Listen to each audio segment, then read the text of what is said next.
Yo, what's going on YouTube? Welcome back to another Minnesota Twins discussion video. This one is actually going to be more of a discussion type of video. You've seen the title.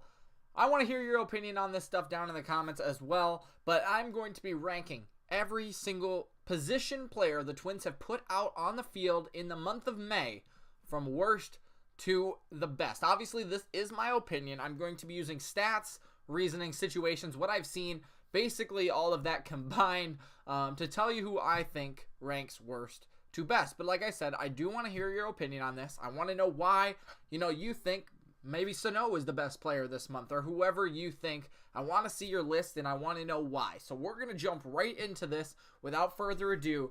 Number 15. There have been 15 players that have stepped on the field in the month of May. We're going to go 15 to number 1. Number 15, maybe no surprise here, is Jake Cave. And you're like, wow, he did play in the month of May. He's only played 4 games.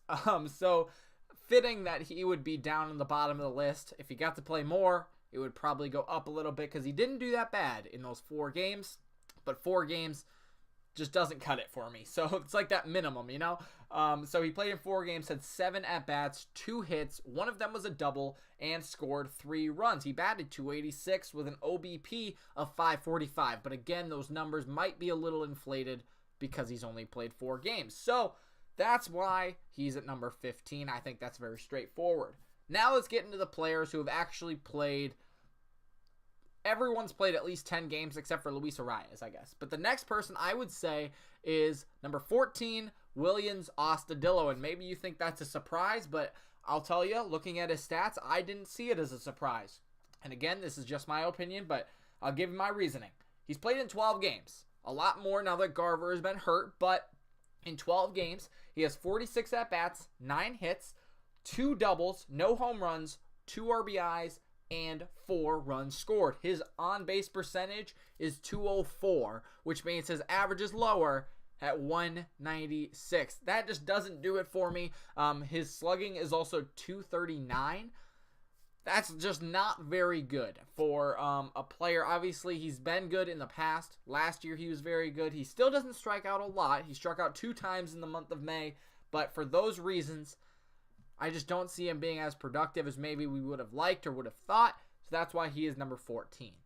Number 13 might come as a surprise to you, Nelson Cruz. And the only reason I'm putting him at number 13 again is because he's been injured for a lot of this month. He's only played in 12 games, and his stats aren't really good for the month of May. He had a very good April, don't get me wrong, and his May isn't bad, but he played in 12 games with 48 plate appearance or at bats, had 11 hits, so, decent.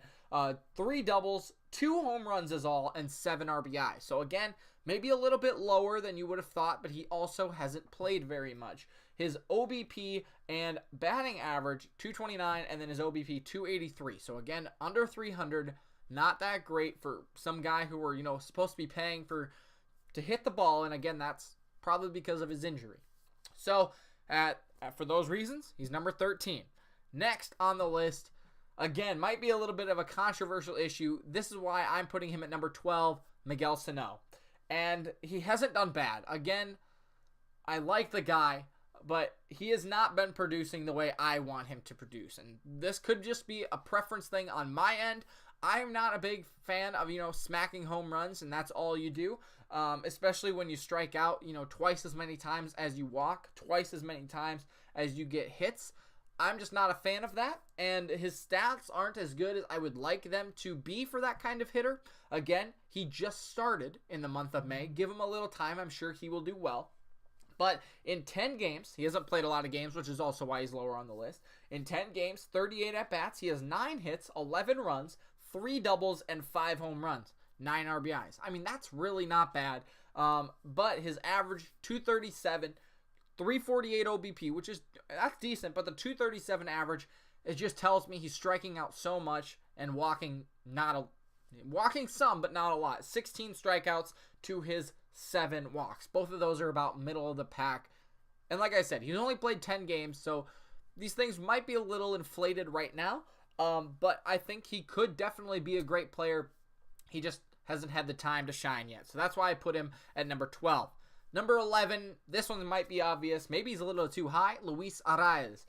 He's only played in 9 games, which is, again, why he's a little bit lower on the list. But in 20 at-bats, he has 8 hits.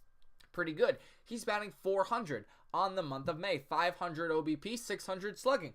Very good numbers. He's only struck out once, and he has 5 walks. Very good.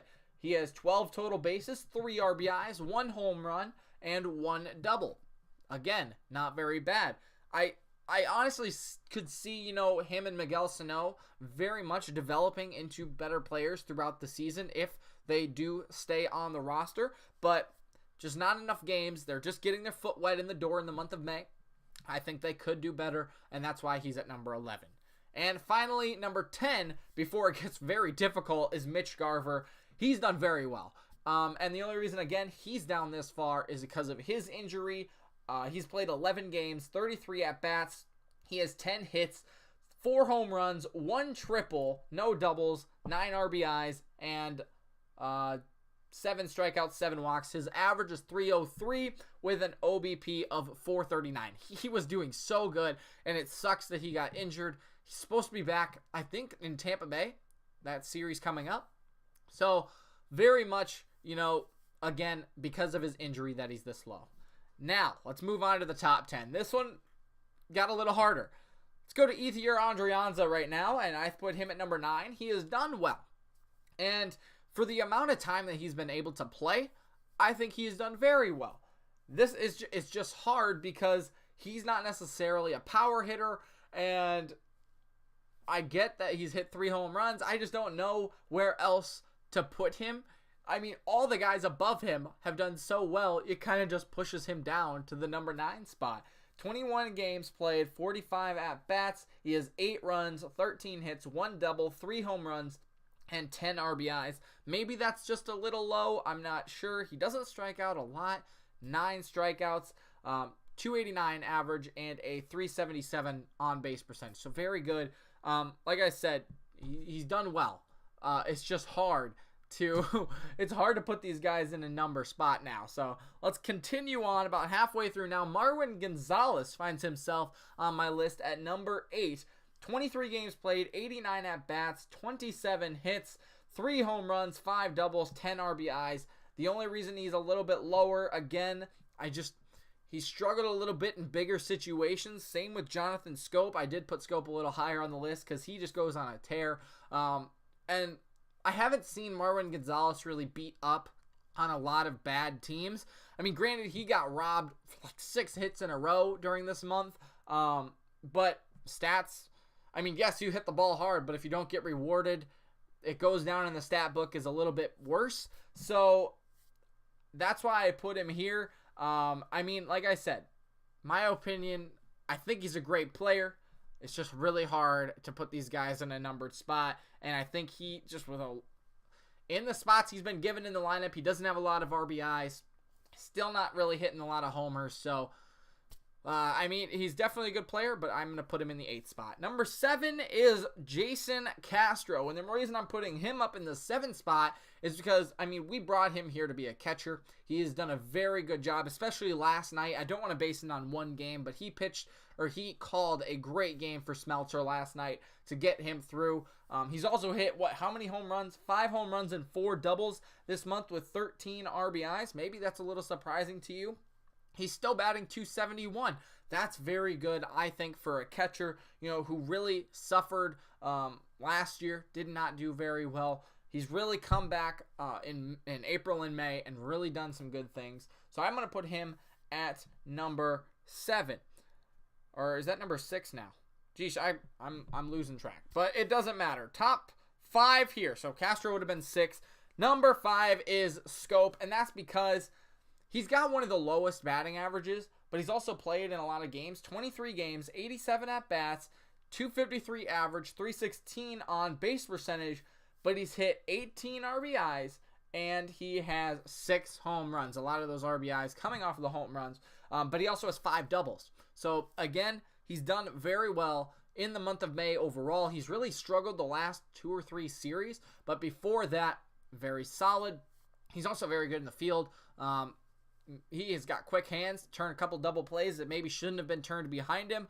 So I like him at the number 5 spot. And he's got 22 hits, 15 runs. He's right up there with the top guys. Like I said last night, I think he gets moved around in the lineup too much, and that's why it's maybe affecting his at-bat a little bit. He's also been robbed a couple times in a couple hits, but again, the stats will show up this way. So I hope he can, get back to where he was at the beginning of the month of May, but he has not been doing bad at all, and that's why I put him at number 5. Number 4, Byron Buxton. And maybe the reason that I'm putting him in the 4th spot is because he's done well, very well in the month of May, but he also just doesn't have as many at-bats as the next 3 guys. And maybe that's why he has a lower batting average than these guys, or maybe just... let's go through his stats here. Byron Buxton, 83 at-bats, 22 hits. So, right up there in hits. He's got 7 doubles, 4 home runs. Very respectable. And 18 RBIs, 43 total bases. He's struck out 21 times, which might be a lot for him. But 265 average, 330 on base percentage, and a 518 slugging.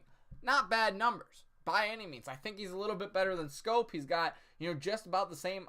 He's got the same RBIs right there. Oh, that's number 5. Whoops. This is number 5. I forgot Jorge Polanco on my list, but I know where he's at. So number 5 would be Byron Buxton. Next, I think that's understandable. He bats the lowest part of the lineup, number 9. He just doesn't get that opportunity. I'd like to see him up there at the top, but next up, number 4, CJ Cron. And maybe you're like, this guy's really high up here. Let's take a look at his stats. 100 at-bats, 99 to be exact. He scored 20 runs and had 30 hits. That's a 303 average for you, 377 OBP. He struck out 26 times, which is the most on the team, but he's still taken 10 walks. He's got 21 RBIs on 8 home runs this month, 6 doubles. He has been hitting the ball very hard, and he has a bad game, and then he'll have a really good game, a bad game, and then a really good game. I really like him. Especially in those DH spots, when some guy needs a day off, or since Cruz has been out, he's really stepped it up. He makes some great plays at first base as well. I love him in the 4 spot. Next up is Jorge Polanco in the number 3 spot. And granted, this might be a little biased. I don't know if he's done so well. And it's really hard to put him in the 3 spot. I'll tell you why here. He has 106 at-bats. He's got the most on the team, 18 runs, which is a little bit low considering he's been the leadoff guy or 1 or 2 for most of them. When he gets his hits, it's not usually followed by a home run, and he kind of gets stranded out there a lot, which kind of affects his stats. But he has 37 hits, which is the most hits. That's awesome. He's got 16 RBIs. Again, not really his fault because he's in the top of the lineup. 7 doubles. 2 triples, 4 home runs.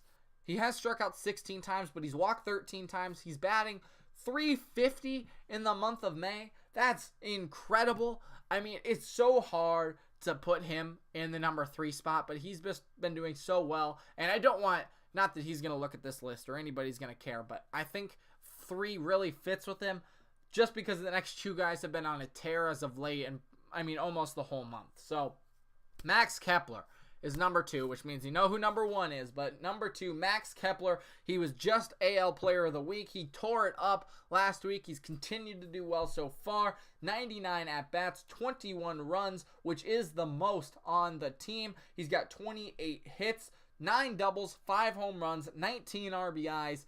He's struck out 13 times, but he's walked 9. He's batting .283 with a .345 clip on the OBP, .525 slugging. He's done so well. Like I said, I think I put him above Polanco because he was the AL Player of the Week last week. He really did well last week, and that really affects his stats. Not, again, taking away anything from Polanco, but he didn't win an award. He gets hits. He goes 2 for 5 a game, which is great. It's just... I don't want to take anything away from him, but it's just he doesn't have the stats accumulate fast enough like Kepler and Rosario did. So Rosario obviously is number 1, the second most at-bats on the team, 19 runs, 34 hits, very similar to Polanco. He's got 21 RBIs and 23 RBIs and 6 home runs, 3 doubles. He struck out 14 times, so only 3 walks, but his on-base percentage, .339. His hitting or his batting average 327. I mean, that is an all-star right there for the month of May. I mean, hit that 3-run home run last night as well, or not 3-run. Was it a no, it was 2. 2 home run last night. He hit a 3-run home run the other night. It's incredible what this guy has been doing this month. I mean, he just feeds off the energy in the crowd. Not that anybody else doesn't, but I mean, he has been doing all-star MVP things the last month, and it's incredible to watch him. So, I mean, that's my list. Once again, I will read you in order 1 through 15. Rosario, Kepler, Polanco, Cron, Buxton, Scope, Castro, Gonzalez, Andriana, Garver, Arias, Sano, Cruz, Astudillo, and Cave. That is my list. It is so hard to pick these guys, though, because they are all so good. So, that's my little spiel. Sorry about the long video. I hope it made sense. I hope you guys have a discussion for me down in the comments below. I hope you guys enjoyed it. And we will see you tomorrow when I do this for the pitchers. So, hopefully, we'll see you then.